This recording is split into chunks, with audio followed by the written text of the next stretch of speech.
اس کے بعد پھر میرے استاد ہیں بنیادی طور پر دارالحدیث جیلم والے مولانا محمد مدنی رحمۃ اللہ علیہ ماشاء اللہ. اور مولانا فیض الرحمان لکھوی رحمۃ اللہ علیہ.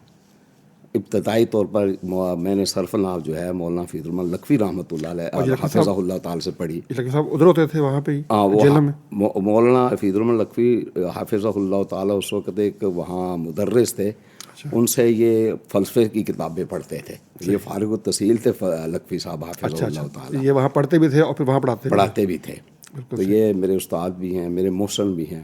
اور آپ یقین جانیے کہ کسی اللہ کے ولی کی زیارت کرنی ہو نا اس وقت تو آپ فیض الرحمان لکھوی صاحب کی زیارت کی جائے. تو یہ میرے سلسلہ تعلیم کو بڑھانے میں یا ایک علم دین پڑھنے میں جتنا تعاون لکھوی صاحب کا میرے ساتھ ہے نا, آپ یقین کریں میں رات کو کروٹ بھی بدلتا ہوں تو ان کے لیے دعا کرتا ہوں سبحان کہ اللہ ان کی زندگی میں برکت بھی عطا فرما اور اللہ انہیں جنت الفردوس عطا فرما. یہ ایک ایسے ہیرے ہیں جو چھپے ہوئے ہیرے ہیں. آج بھی وہ سندر ایک جگہ ہے جی وہاں ان کا ادارہ ہے. وہ بڑے مشفق ہیں. اب بھی جب ان کا کوئی فنکشن ہوتا ہے وہاں تو مجھے بلاتے ہیں. میری کوشش ہوتی ہے کہ میں واپسی میں ملے بغیر ان سے نکل آؤں, لیکن ان کی کوشش ہوتی ہے کہ میں اسے کرایہ دے کے بھیجوں. اب دیکھیں ان کی شفقت جو ہے. اور میرا مدینہ یونیورسٹی میں داخلہ بھی لکھوی صاحب حافظہ اللہ تعالیٰ نے کرایا. اب اس میں ایک چھوٹی سی بات مجھے یاد آئی ہے کہ وہ لوگ جو والدین کی دعائیں نہیں لیتے, یہ ان کے لیے میرا بڑا اچھا پیغام ہے. میرے بھائی نے مجھے بتایا, میری والدہ تہجد گزار تھی, میں نے نہیں دیکھا کہ کبھی بھی ان کی تہجد قضا ہوئی ہو زندگی میں. تو لکھوی صاحب بھی ان کو اپنی ماں ہی سمجھتے تھے. ایک دن میری والدہ رات کو اٹھیں تو وہ دعا اپنا سر سے دوپٹہ اتار کے نا کہنے یا اللہ میرے بال سفید ہو گئے, تو میرے بالوں کی لاج رکھتے ہوئے میرے بیٹے کو مدینہ یونیورسٹی میں داخلہ دلا دے. سبحان اللہ. ابھی یہ دعا وہ مانگ رہے تھے تو مجھے لکھوی صاحب کا خط آ گیا. کہنے لگا یار آپ نے وہ کاغذ بھیج دے. تو مجھے وہ سندیں ہی نہیں مل رہی تھی. تو مجھے کافت نعت اللہ عطری رحمۃ اللہ علیہ نے اپنے ہاتھ سے لکھی ہوئی سند دی تھی, وہی میں نے انہیں بھیج دی. سبحان اللہ. تو لکھوی صاحب اللہ ان کی حفاظت فرمائے, اللہ ان کی دین و دنیا بہتر فرما دے. میں ان کے لیے جتنی دعائیں کروں تو آپ یقین جانیے کم ہے. تو اللہ تعالیٰ نے کیا, اور میری ماں کی دعا اللہ نے قبول فرمائی. کیسے لوگ تھے کہ اللہ سے مانگتے بھی کیسے تھے, حالانکہ کوئی پڑے ہوئے نہیں تھے. اتنی محبت سے یا اتنے مان کے ساتھ جو مانگی جاتی دعائیں یقین اللہ پاک سنتے ہیں. وہ اللہ کو کہنا کہ یا اللہ میرے سفید بالوں کی لاج رکھ دے. اللہ اللہ. تو بار کیا یہ ہے مختصر سا. ماشاء اللہ. بس میں یہ چاہ رہا تھا کہ ابھی آپ نے اپنی بات میں ذکر بھی کیا کہ یہاں تو آپ نے پڑھے وہاں پہ مولانا محمد گندوی رحمۃ اللہ کے پاس. مدینہ یونیورسٹی میں ایڈمیشن کی ابھی آپ نے بات کی داخلات, وہ تھوڑا سا ذرا بتائیے تفصیل سے کہ کس طرح داخلہ ہوا مدینہ یونیورسٹی کے اندر. مدینہ یونیورسٹی وہاں اپنا لکھوی صاحب نے ساری محنت کی وہاں. تو وہ ان کے ایک دوست تھے وہاں پر. اچھا. تو ادارے کا نام تو نہیں لیتا میں, جی صحیح, مناسب نہیں ہے لینا. ٹھیک ہے. کہ اس ادارے سے منسلک تھے وہ. تو ان کا جو وائس چانسلر تھے نا, ان کے ساتھ بڑا اچھا قریبی تعلق تھا مدینہ یونیورسٹی کے. مدینہ یونیورسٹی کے. ٹھیک ہے. تو لکھوی صاحب حافظہ اللہ تعالیٰ نے انہیں کہا, اپنے دوست سے کہا کہ میرے استاد بھی ہیں, بالکل میرے محسن بھی ہیں, دوست بعد میں ہیں. اللہ میرے لیے انتہائی قابل احترام ہے, میرے استاد ہیں. بالکل ٹھیک. پھر میرے محسن ہیں, پھر میرے دوست ہیں. صحیح. ایسے دوست اللہ سب کو دے. آمین. تو انہوں نے کہا کہ وہ انگلش کے تو بڑے ماہر تھے, یونیورسٹی والے ان کا احترام بھی بہت کرتے تھے انگلش کی وجہ سے. تو لکھوی صاحب حافظ اللہ تعالیٰ نے, میجر صاحب شہید کر دیے گئے امریکہ میں. اچھا. وہ کسی مناظرے میں عیسائیوں نے یہودیوں نے شہید کر دیا تھا. جو مناظرے کرتے تھے نا وہاں, گورنمنٹ سعودیہ نے وہاں بھیج دیا تھا انہیں. بالکل صحیح. امریکہ میں. میجر اسلم صاحب ان کا نام تھا. تو وہاں چلے. تو انہوں نے کہا کہ آپ ایسا کریں, میرا کام ہے آپ کو تیاری کروا دینا ہر سال. لکھوی صاحب بہت بڑے عالم صاحب علم علمی شخصیت ہیں, تو آپ میرا یہ کام کر دیں, ایک تو داخلے کروا دیں. انہوں نے کہا ٹھیک ہے. تو اس طرح یہ اللہ نے کیا تو راستہ آسان ہو گیا. شاہ جی, مدینہ یونیورسٹی میں جانا جی اور وہاں پڑھنا, ہاں جی, ایک تجربہ ہے نا زندگی کا, ایک بڑا یونیک قسم کا, بڑا منفرد قسم کا تجربہ ہے. تو آپ کیسے دیکھتے ہیں یونیورسٹی جب آپ گئے وہاں رہے تو آپ نے کیسا پایا؟ میں نے جی بہت اچھا پایا. سب سے تو آپ یہ میں کہتا ہوں احسان عظیم ہے اللہ تعالیٰ کا کہ جس بندے کو اللہ مدینہ منورہ میں لے جائے. سبحان اللہ, کوئی شک. پھر دن رات وہاں رہنا نصیب فرمائے. اگر آپ اجازت میں چھوٹا سا اضافہ کر دوں. جی جی. اس وقت ہمارے صاحب مفتی جماعت حضرت حافظ عبدالستار حماد صاحب حافظ اللہ تعالیٰ بھی تھے. اور میں اکثر ایک دو دفعہ ان سے فون پر بات ہوئی تو میں نے کہا ہم سب سے زیادہ اگر مدینہ منورہ میں رہنے کا کسی نے فائدہ اٹھایا ہے تو حافظ عبدالستار صاحب نے اٹھایا ہے. اچھا ماشاء اللہ. کیونکہ ان کو میں نے دیکھا ہے کہ ہم لوگ تو جامعہ سے آتے نا جی تو اپنے ہاسٹل میں چلے جاتے. ہمارا ہاسٹل وہاں جنت البقیع کے پاس تھا. صحیح. ہم چلے جاتے لیکن حافظ صاحب حافظ اللہ تعالیٰ کو میں نے دیکھا ہے کہ سیدھے مسجد نبوی شریف میں آ جاتے. وہ پہلی صاحب میں بیٹھے رہتے اور عشاء کی نماز پڑھ کے نکلتے. میں کبھی ایک دو دفعہ بات ہوئی ہے ان سے تو میں کہتا ہوں حافظ جی فائدہ تو سن چکے ہیں مدینہ شریف رہنے کا. آپ یقین جانیے اندر کچھ درد ہو نا جی تو آدمی کی حالت کچھ اور ہی ہوتی ہے. بالکل کچھ اور ہی ہوتی ہے. کچھ اس کی فضا کا اثر کچھ اور. اگر انسان کا دل ہی بند ہے تو پھر کیا ہو سکتا ہے. اس کو کچھ کہا نہیں جا سکتا. کوئی عجیب سا ہی اس کو لفظوں میں تو حضرت بیان نہیں کیا جا سکتا. وہ کیا ہے کیا فضا ہے. یہ تو ایک بہانہ ہے مدینہ یونیورسٹی کا. کتابیں تو وہی ہیں جو یہاں انسان پڑھ لیتا ہے. بس یہ ایک اللہ تعالیٰ کی طرف سے انعام ہی ہے کہ مدینہ منورہ کی فضاؤں میں رہے. سبحان اللہ سبحان اللہ تعالیٰ جی سب کو وہاں پہ جانا اور وہاں رہنا نصیب فرمائے. آپ تو رہے ہیں ہزارے بازارہ پہ آپ نے وہاں پہ اور 4 سال گزارے آپ نے وہاں. ہاں جی. اچھا یہ فرمائیے کہ وہاں پہ آپ تدریس بھی کی مسجد نبوی شریف میں. یہ کس طرح ہوا؟ یہ اس طرح ہوا جی کہ اصل میں وہاں درس قرآن ہوتا تھا مغرب کے بعد. جی. اس میں استاد محترم مولانا محمد مدنی رحمۃ اللہ علیہ ان کا بھی درس قرآن ہوتا تھا. اچھا ماشاء اللہ. ایک معروف عالم دین ہے نام سنا عبدالغفار مدنی صاحب. جی جی ٹھیک ہے. اس وقت عبدالغفار عوان صاحب کے نام سے معروف تھے. بڑے اچھے منجے ہوئے عالم دین ہیں. جی جی. یہ ہوتے تھے. میں ہوتا تھا. ایک ڈاکٹر صدیق حسن خان صاحب تھے جی پنڈی میں. فوت ہو گئے ہوئے ہیں. جی صحیح. وہ بھی اس وقت وہاں اسٹوڈنٹ تھے. یہ 4-5 آدمیوں کا نمبر وار درس قرآن ہوتا تھا. اس میں توحید کی دعوت اردو زبان میں دی جاتی تھی. تو اس کا الحمدللہ بہت سارا فائدہ پوری دنیا میں پہنچا. بالکل صحیح ہے جی. اور لوگ خیر میں کہتا ہوں کہ ہمارے اس درس میں کافی تعداد میں لوگ بیٹھتے تھے. جی جی. اور اس کا کافی فائدہ لوگوں کو پہنچا. وہ ایک طریقہ صرف ہم سے پہلے چل رہا تھا تو اس میں یوں سمجھے کہ ہم بھی شریک شامل ہو گئے. بالکل ماشاء اللہ. اچھا شاہ جی آپ وہاں یونیورسٹی پڑھے. جی. وہاں تدریس بھی کی مدرس بھی رہے مسجد نبوی شریف میں. اچھا فراغت ہو گئی. جی. تو اس کے بعد کا پھر جی سلسلہ کیسے چلا؟ اس کے بعد میں کچھ چیزوں کو حذف کرتے ہوئے پاکستان آ گیا. جی صحیح. پاکستان پھر ہمارے ایک دوست تھے جی ایک کا مولانا حافظ عبداللہ صاحب ہوئے ہیں فیصل آباد میں. وہ مائدی چگی ایک جگہ ہے وہاں ان کا مدرسہ بھی ہے میرا مسجد بھی ہے. صحیح. تو ان کے داماد تھے حافظ محمد اسلم صاحب رحمۃ اللہ علیہ. تو ان کو میرا پتہ چلا وہ اس وقت دعوت الرشاد میں تھے وہاں فجیرہ میں. صحیح. تو انہوں نے مجھے خط لکھا یار وہ آپ پاکستان چلے گئے ہیں. تو میں نے کہا ہاں. تو کہنے لگے مجھے اپنی کاغذات بھیجو. تو حافظ صاحب رحمۃ اللہ علیہ نے پھر وہ میرے لیے وہاں اوقاف میں انتظام کیا بطور امام.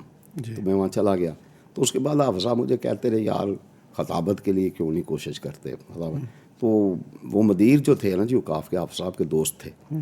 تو پھر انہوں نے لیٹر لیا ان سے. تو مجھے کہنے لگے جا یار جا کے تو دبئی امتحان دے کے آ خطابت کا. پھر میں امتحان دے کے آیا خطابت کا. تو الحمدللہ پھر میں بطور خطیب بھی وہاں یو اے میں. ہاں فجیرہ میں. ٹھیک. ہاں جی یو اے کا حصہ ہے نا جی فجیرہ بھی. صحیح. تو وہاں میں کام کرتا رہا. اور کتنا عرصہ وہاں پہ؟ 18 سال. 18 سال آپ نے خطابت کی؟ ہاں جی. ماشاء اللہ. تو ظاہر بات ہے وہ تو ایک حکومتی ہوتا ہے سرکاری جاب ہوتی ہے. جی سرکاری جاب ہوتی ہے. پھر پاکستان آپ پھر کیسے تشریف لائے؟ وہ بیٹھے بیٹھائے ایک دن ایسے ہی میرا خیال ہے کہ یار میں نے ساری جوانی نہیں دے دی ہے. شاید یہ آپ نے ابھی جب ہم بات کریں تو آپ نے کہا نا کہ میں نے بیٹھے بیٹھے جوانی دی. میں یہ بڑی عجیب بات لگتی ہے کہ وہاں پہ اچھی خاصی نوکری ہے بندہ یہاں سے لوگ باہر جاتے ہیں کام کرنے کے لیے جی کہ ہم جی دبئی جا رہے ہیں. پھر ماشاء اللہ دینی کام ہے خطابت ہے دین کا کام ہی ہو رہا ہے وہاں پہ. ہاں جی. ہاں جی. تو یہ خیال جو ہے بس ایسے بیٹھے بٹھائے آ گیا مجھے خیال. حالانکہ کافی سہولتیں تھیں. ایک بات ہے آپ کا تو مجھے نہیں پتا جی کہ اب کیا حالات ہیں وہاں کے. لیکن میں نے جو دبئی یو اے کے فجیرہ اسٹیٹ یا شارجہ کے لوگوں کو بہت اچھا پایا. جو عربی تھے نا وہاں کے یہ بہت اچھے لوگ تھے. تعاون کرنے والے احترام کرنے والے. لیکن انسان کے اندر خود بھی تو کچھ ہونا چاہیے نا. اور میں نے انہیں انتہائی شفیق لوگ پایا ہے. یہ جو لوگ ہیں نا جی فجیرہ اور یہ الاس الخیمہ یہ ساتھ ساتھ ہی تھے سارے شارجہ. ان لوگوں کو میں نے بہت اچھا لوگ پایا، خاص کر کے دیہاتی لوگوں کو بہت اچھا میں نے پایا، علماء کا احترام کرنے والے. اور ہمارے ساتھ، میرے ساتھ تو میں نے دیکھا ہے کہ بہت ہی مہربان لوگ تھے. تو بیٹھے بٹھائے بس مجھے خیال ہے میں نے نہیں رہنا.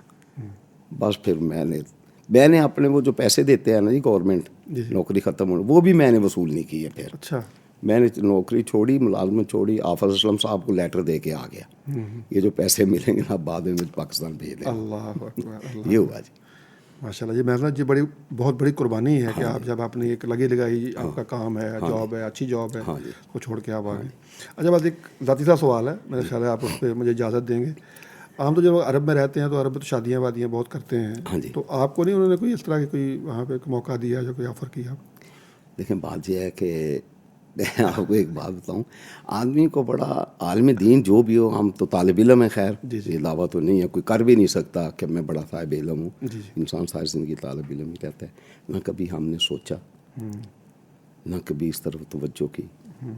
اور ایک بدو مجھے ایک بات کہا کرتا تھا، غریب کہتے ہیں مسافر کو. جی. وہ کہتا تھا غریب جو ہے نا اس کو ادیب ہونا چاہیے. میں نے اس کو پوچھا کہ کیا مطلب ہے اس کا؟ کہنے لگا مسافر جو ہے نا اس کو باادب ہونا چاہیے. صحیح. مسافر کو باادب ہونا چاہیے. تو میں نے اس کے اس جملے کو نہ پلے باندھ کے 18 سال وہاں گزار دیے. اللہ اکبر. میں نے کہا کہ واقعی بات تو اس نے صحیح کی ہے، پاؤں میرے ہیں زمین میری نہیں. تو مجھے اس انداز سے اپنی زندگی گزار دینی چاہیے. آپ یقین کریں، میں ایک کام میں نے وہاں شروع کیا تھا، میں عصر کے بعد عربیوں کے بچوں کو قرآن پڑھانا شروع کیا. جی. اس کا یہ ہے مجھے کہ آج تک وہ میرے شاگرد عربی مجھے فون کرتے ہیں اور سب سے پہلا سوال کرتے ہیں کہ آپ کی مالی حالات، آپ ایران رہ جائیں گے. میں نے کبھی ان سے کوئی چیز نہیں لی، کبھی نہیں لی، کبھی ڈیمانڈ ہی نہیں کی، اور نہ میں اس کا قائل ہوں. میں سمجھتا ہوں کہ یہ عزت کے خلاف ہے چیز. اور میرا احترام وہ اب تب بھی کرتے تھے، اب بھی کرتے ہیں. مجھے کہتے ہیں آپ آئیں، لیکن میں نے کہتا ہوں نہیں، میں نے سفر نہیں کرنا سوائے مکہ مدینہ کے، کہیں نہیں جانا میں نے. ماشاء اللہ، بارک اللہ. شاہ جی آپ پاکستان تشریف لے آئے، وہاں پہ آپ چھوڑ دی نوکری، آپ نے کہا کہ بس دل میں خیال آیا اور آپ نے کہا کہ میں پاکستان جا رہا ہوں. تو پاکستان آ کے پھر آپ نے یعنی شروع میں کچھ تکلیفیں ہوئیں، مجھے پریشانیاں ہوئی. مزاج تو وہاں کا تھا، لیکن یہاں کچھ اللہ تعالیٰ ہم سب کی صحیح رہنمائی فرمائے. وہ جو حدیث کے لفظ ہیں نا جی، اللہم ارنا الحق حقا وارزقنا اتباعہ وارنا الباطل باطلا وارزقنا اجتنابہ انک انت السمیع العلیم. میں حضرت یہ چاہتا ہوں کہ اس دعا کا ورد ہم سب کو کرتے رہنا چاہیے، خاص کر کے ان لوگوں کو جو مساجد و مدارس سے منسلک ہیں. ان کو یہ دعا کم از کم کچھ نہیں، 3 دفعہ صبح پڑھیں، 3 دفعہ پڑھیں ضرور اس کو. اور جن کو ترجمہ نہیں آتا وہ ترجمہ بھی دیکھ لے اس کا. تو اللہ تعالیٰ بڑی صحیح رہنمائی. مجھے آپ کی ایک ابھی بات بہت پسند آئی، بہت. وہ کیا تھی کہ آپ جب یہاں بیٹھے ہیں تو آپ نے کیا پڑھا، رب اشرح لی صدری ویسر لی امری. یہ اتنی اعلیٰ چیز ہے کہ میں آپ کو اپنے تجربے کی بات بتا دوں کہ اس میں اللہ غیب سے مدد فرماتا ہے. جو بندہ یہ پڑھتا ہے نا، اللہ غیب سے اس کی مدد فرماتا ہے، اور ایسے جملے اس کی زبان سے اللہ نکلوا دیتا ہے کہ وہ خود پہلے سوچ بھی نہیں سکتا کہ میں نے یہ کہنے تھے، اور اپنے کہنے پر پھر وہ مطمئن ہوتا ہے. بات یہ ہے کہ یہاں آ کے مجھے کچھ تکلیفیں بھی اٹھانی پڑی. کچھ لوگ ناراض بھی ہوئے میرے آنے سے، پریشان بھی ہوئے کہ یہ بندہ گجرات میں آ گیا ہے، پتہ ہمارے لیے کیا کرے گا. حالانکہ میں نے نہ اس وقت کسی کے متعلق میرے ذہن میں برا خیال تھا، نہ اب ہے. میں اب بھی سب کا احترام سے نام لیتا ہوں، مجھے کیا ضرورت ہے. بات ہے چھوٹی سی، کسی بستی میں کوئی صوفی بزرگ آئے نا جی، تو وہ پہلے رہتے تھے، ایک اور صوفی بزرگ آ گئے. یا اب تصوف کی بات چھوٹی سی آگے گزر جائیں گے. تو انہوں نے اعتراض کیا کہ آپ یہاں کیوں آئے ہیں. انہوں نے دودھ کا پیالہ بھیجا انہیں بھر کے کہ یہ دودھ کا ایک پیالہ ہے، یہاں تو لبالب بھرا ہوا ہے، آپ کی تو ضرورت ہی نہیں، گنجائش ہی نہیں ہے. تو وہ بھی کو اللہ والے تھے، انہوں نے ایک گلاب کا پھول اوپر رکھ کے نا تو بھیج دیا. انہوں نے کہا کوئی بات نہیں، ہلکا پھلکا ہے، یہ دودھ کے پیالے میں گلاب کا پھول بھی چل سکتا ہے. کچھ لوگ چھلکے گا نہیں، کوئی مسئلہ نہیں. کچھ لوگ جو ہے نا وہ کچھ میں سمجھتا ہوں کہ بس وہ اپنے آپ میں محبوس ہو کے رہ جاتے ہیں. یہ نہیں سمجھتے کہ اس کو ایک پھول کی طرح اگر ہم قبول کر لیں تو ہمیں فائدہ پہنچ جائے گا، خوبصورتی میں اضافہ ہی ہوگا، فائدہ پہنچ جائے گا. لیکن کچھ لوگوں نے مجھے پریشان کیا، لیکن میں پریشان نہیں ہوا. پھر کچھ لوگوں نے مجھے جماعت سے بھی ہٹانے کی کوشش کی. میں نے کہا نہیں، میں رہوں گا جماعت کے ساتھ ہی ہر حال میں. لیکن اللہ تعالیٰ وہ وقت بھی لے کر آ گیا کہ پھر حضرت امیر رحمۃ اللہ تعالیٰ ان کو کرور جنت عطا فرمائے، حضرت ساجد میر صاحب رحمۃ اللہ علیہ کو. پھر کوئی ایسی ضرور جماعت کو محسوس ہوئی تو پھر میں نے کچھ ایک تو گزارشات کی، تو میر صاحب کہنے ایسا نہیں ہوگا. اب ان کو میں دہرانا اچھا نہیں سمجھتا. جی صحیح. تو الحمدللہ پھر حافظ یونس رضا صاحب نے بھی شفقت فرما دی، مجھے سینٹرل پنجاب کا بھی نائب میر نامزد کر دیا. ماشاء اللہ. تو الحمدللہ اس طرح یہ کچھ تکلیفیں ہوئیں، لیکن الحمدللہ اب ٹھیک ہے. اس وقت بھی مطمئن تھا، اب بھی مطمئن ہوں. ماشاء اللہ. تو آ کے پھر آپ نے خطابت یہاں بھی کی پاکستان میں؟ ہاں جی، یہاں میں آیا تو وہاں ایک مسجد ہے، بڑی مسجد ہے گجرات میں، وہاں 4 سال میں نے خطابت کی بغیر کسی فنڈ کے، اور رکشے کا کرایہ بھی میں خود دے کے جاتا تھا، خود دے کے آتا تھا، ان سے کچھ نہیں لیتا تھا. تو ایک دن وہی کچھ وہ جو میں نے آپ کو بتایا نا، کچھ لوگ تو یہ گلاب کا پھول اوپر رکھ لیں، نہ رکھے موتیے کا رکھ لیں، کوئی پھول رکھ لیں اوپر. تو کچھ انہوں نے حرکتیں ایسی کی تو ایک بات بنی. تو مسجد والے نے مجھ سے کوئی بات کی تو میں نے کہا آپ اپنے خطیب کا انتظام کر لیں، میں نے اس شہر میں رہنا ہے، میں نہیں چاہتا کہ میری وجہ سے 2 گروپ بن جائیں آپ کی مسجد میں یا شہر کے اندر، میں نہیں چاہتا. پھر ہماری آبائی مسجد ہے، اس میں جمعہ تو شروع سے ہوتا ہے. پھر میں نے وہاں اللہ کا نام لے کر کام کرنا شروع کر دیا. الحمدللہ آج یہ حالت ہے کہ پہلے اس کی ایک ہی چھت بنی ہوئی تھی، پھر اس کی ڈبل سٹوری ہوگی، وہاں بھی لوگ کم پڑ گئی جگہ. اب گلی میں تقریباً 17-18 صفیں ہوتی ہیں جمعہ کے دن. وہ الحمدللہ کام چل رہا ہے. 6-7 مسجدیں جو ہیں میرے ذاتی زیر انتظام ہیں، ان کا خطیب رکھنا، بدلنا، تنخواہ دینی، کرنا کرانا، تو کام چل رہا ہے صاحب. شاہ جی اللہ تعالیٰ بہت سے برکتیں نوازے آپ کو ماشاء اللہ. آپ نے ایک گزارش ایک دفعہ یہاں ایک موقع بنا، جو لوگ مجھے پسند نہیں کرتے تھے گجرات میں، تو میں بھی آیا تھا یہاں میٹ لگا، مجھے حضرت سعید میر رحمۃ اللہ علیہ یاد آ گئے. تو میرا انہوں نے پوچھا کہ وہ کہاں گیا ہے، تو لوگ کہنے لگے وہ گجرات چلا گیا. تو فون مجھے آ گیا کہ میر صاحب ملنا چاہتے ہیں. میں نے کہا میں تو گجرات آ گیا. کہنے میر صاحب بھی گجرات آ گئے ہیں. اچھا ماشاء اللہ. تو میر صاحب نے، میں نے 1-2 تاجر ساتھ لیے، تو کہنے لگے فلاں ہوٹل میں ہے. تو پیسے بھی لیے. میں نے کہا کہ اب آئے ہیں میر صاحب کے ساتھ کھانے کا انتظام کرنا. تو میر صاحب کہنے لگے کھانے کے پیسے میں خود دوں گا، اچھا آپ نہیں دیں گے. خیر دے دیے، میر صاحب نہیں دیے پیسے. تو کہنے لگے بقایا پیسے وصول کر لینا. یہ بات چھوٹی چھوٹی باتوں کا نا بہت خیال رکھنا چاہیے.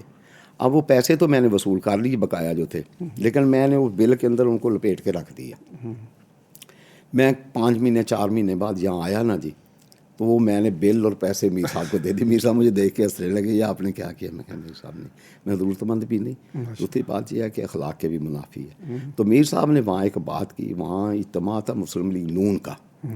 تو وہ جو میر صاحب کے ساتھ ہمارے ضلع کے امیر تھے نا، وہ تھے پیپل پارٹی کے ساتھ. صحیح. تو پھر میر صاحب رحمۃ اللہ علیہ نے مجھے بلا کے کہا کہ آج کے بعد ہمارے سیاسی امور کا نگران ضلع گجرات میں الطاف الرحمان ہوگا. اچھا ہاں جی، یہ میر صاحب نے شفقت، پہلی شفقت فرمائی. ماشاء اللہ.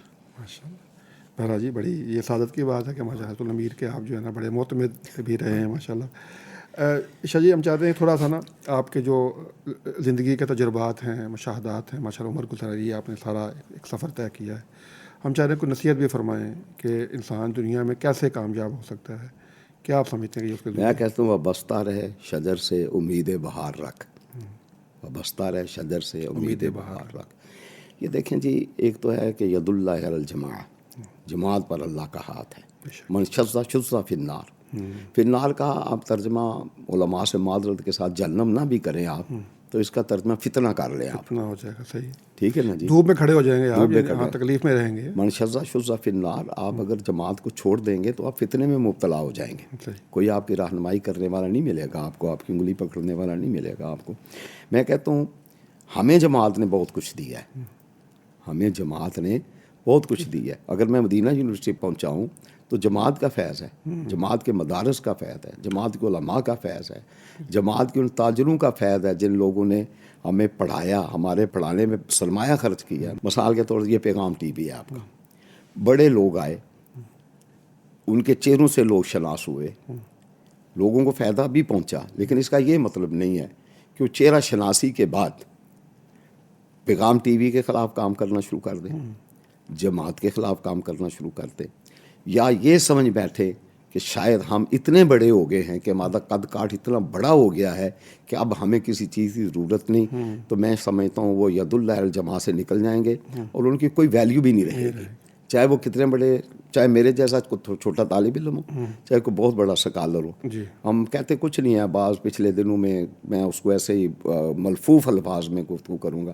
کچھ چیزیں میں نے دیکھی بعض سوشل میڈیا پر، مجھے کوفت پہنچی کہ آپ کو اللہ تعالیٰ نے عزتیں تو اللہ ہی دیتا ہے لیکن اللہ سبب پیدا کرتا ہے نا جی. بیٹے تو اللہ ہی دیتا ہے لیکن سبب ہوتا ہے نا. پہلے شادی کریں میاں بیوی کو, بندہ کسی کے پاس سنے گا جی دعا کرے اللہ مینوں پتر دے دے, انہوں نے کہا بیاہ کیتے ہیں نہیں, تو انہوں نے کہا پتر کتوں ہوئے گا. سبب تو ہو نا جی پہلے. جب ایک سبب ہے, پیغام ٹی وی ہے یا جماعت ہے, اس نے لوگوں کو اتنا چہرہ شناس کروایا. میں آیا ہوں تو میں آپ میرے محسن ہیں نا جی, آپ نے مجھے بٹھایا نا یہاں, تو مجھے آپ کو محسن ماننا چاہیے نا, جماعت کو محسن ماننا چاہیے نا, پیغام ٹی وی کو محسن ماننا چاہیے. میں ان لوگوں سے دست بستہ یہ گزارش کروں گا, خدا را اپنی پالیسیوں پر غور کریں. ایسا نہ ہو اس قافلے کو کوئی نقصان نہیں پہنچے گا. بالکل صحیح. یہ قافلہ اللہ کے فضل و کرم سے, اب دیکھیں نا کہاں انارکلی شیخ اشرف صاحب اللہ ان کو مغفرت فرمائے, اچھے لوگ تھے, ان کی بلڈنگ میں عاریتاً بیٹھنا. آج ہمارے اکابرین کی محنت ہے اس میں آ کے بیٹھ کے اللہ تعالیٰ چہرہ شناسی پوری دنیا میں کروا دے. تو پھر کہہ رہے نہیں یہ تو ٹھیک نہیں, اب فلانا کام کر لیتے ہیں. میری ان لوگوں سے دست بستہ گزارش ہے کہ کچھ آپ ہی اپنی داؤں پہ اپنی داؤں پہ غور کرے. یہ مناسب نہیں ہے, ہم لوگ تکلیف محسوس کرتے ہیں, تاکہ آپ کا بھرم بھی قائم رہے اور ہمارے دل میں جو آپ کا احترام کا بتی سمجھ لے جو ہم نے کھڑا کر لیا وہ بھی پاش نہ ہو جائے. اچھا جی, کوئی استاد آپ سمجھتے ہو جن کے آپ کی زندگی پر بڑا گہرا اثر ہو اور آپ نے ان سے بہت کچھ سیکھا ہو؟ ہاں جی, تو ان میں ایک تو دو کا تو میں نے ذکر کر دیا. ایک ان سے ایک تو لکھوی صاحب سے بہت متاثر ہوا ہے, حافظ الرحمان لکھوی صاحب حافظ اللہ تعالیٰ سے. دوسرا ایک حافظ عنایت اللہ عصری تھے گجرات میں, ٹھیک ہے جی. اب انہوں نے ابو داؤد طیالسی کی تبویب بھی کی ہے. ایک جامعہ ازہر کے تھے کوئی استاد, انہوں نے کی, اور ایک حافظ صاحب نے کی. تو حافظ صاحب کے شاگرد, میں آخری شاگرد ہوں حافظ صاحب کا, تو حافظ صاحب کے شاگرد انہوں نے دعویٰ والارشاد سعودیہ میں پیش کیا اس کو, وہ بھی تھی اور یہ بھی تھی. تو حافظ صاحب نے جو تبویب کی نا ابو داؤد طیالسی کی, وہ دعویٰ والارشاد والوں نے اس کو تسلیم کیا کہ انہوں نے کہا کہ یہ جو ہے نا یہ کمال کی ہے, یعنی حافظ صاحب رحمۃ اللہ علیہ. اور پھر میں ایک واقعہ اگر آپ کو بیان کروں تو آپ کو پتہ لگے اس جماعت میں کیسے کیسے ہیرے تھے. وہ صوفی عبداللہ صاحب کے ساتھی تھے, انگریز نے انہیں خصی کر دیا ہوا تھا. وہ فنڈ لے کر جماعت کا مجاہدین کے لیے جانا تھا افغانستان. درزیوں کا کام بھی وہ جانتے تھے, ٹھیک ہے جی. تو لکھتے ہیں اپنی سوانے میں, 6-7 جلدوں میں ان کی سوانے ہیں. اس میں لکھتے ہیں کہ میں جب جیلم پہنچا نا جی, تو میرے پاس کرایہ ختم ہو گیا. کہنے لگا میں ایک درزی کی دکان پر گیا, تو میں نے اسے کہا یار مجھے کام دے دے. تو اس نے کام دے دیا. تو کہنے لگے میں نے نا افغانستان جا کے واپسی کا کرایہ بنایا.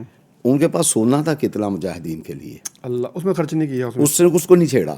وہاں سے گئے, دیا, پھر واپس آئے, پھر اس درزی کی دکان پر بیٹھے, پھر اس درزی کی دکان پر بیٹھ کے پھر کرایہ بنایا, ٹھیک ہے جی.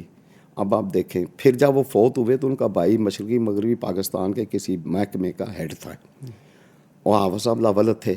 حافظ صاحب کی دکانیں بھی تھیں وہاں پر اور مکان بھی تھے. حافظ صاحب نے ان کو بلا کے کہا کہ آپ کی اجازت کے بغیر میں اپنی پراپرٹی وقف نہیں کر سکتا, آپ مجھے اجازت دے دیں, آپ پر اللہ کا فضل ہے. تو اپنی پراپرٹی بھی حافظ صاحب جو ہے نا وہ مسجد کے نام وقف کر کے. ان سے میں اتنا متاثر ہوں کہ میں نے ان کی راتیں بھی دیکھی ہیں, ان کا دن بھی دیکھا ہے. میں نے ایسا نیک آدمی, شریف النفس آدمی. ایک لطیفہ ان کا مجھے یاد آ گیا, ایک درزی کو انہوں نے نا کپڑے دیے سینے کے لیے, تو کہنا حافظ جی تھوڑے کپڑے نہیں بنتے, کپڑا تھوڑا ہے. مجھے پہلے نہیں پتا تھا, تو میرے خیال میں البدایہ والنہایہ کے پیچھے نا کینچی تے گاغز پہ آسی وہ درزیاں والا. اچھا, مینوں کہندے نے شاہ جی, میں کہا جی دے پیچھے کینچی تے گاغ پہ کٹ کے لیا دیو. اچھا, حافظ صاحب مسلم شریف اس وقت مجھے پڑھا رہے تھے. تو اٹھے نا, کپڑا پا کے نا تھلے گادرا ناپ کے پہلے شلوار کٹی, پھر قمید کٹی, کہنے اللہ اتنا کپڑا ود گیا.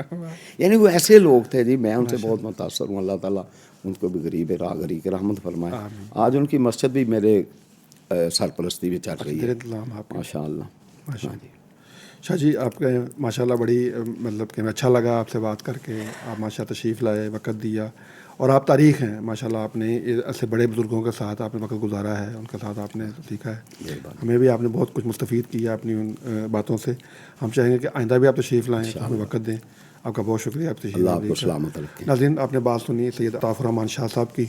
ماشاء اللہ بڑی باغ و بہار اور دلچسپ شخصیت ہیں, بڑی روانی سے اور بڑے ہی سہولت کے ساتھ بات کرتے ہیں. ہم نے بھی ان سے بہت کچھ سیکھا ہے, آپ نے بہت کچھ سیکھا ہوگا. اجازت دیجیے, اللہ حافظ.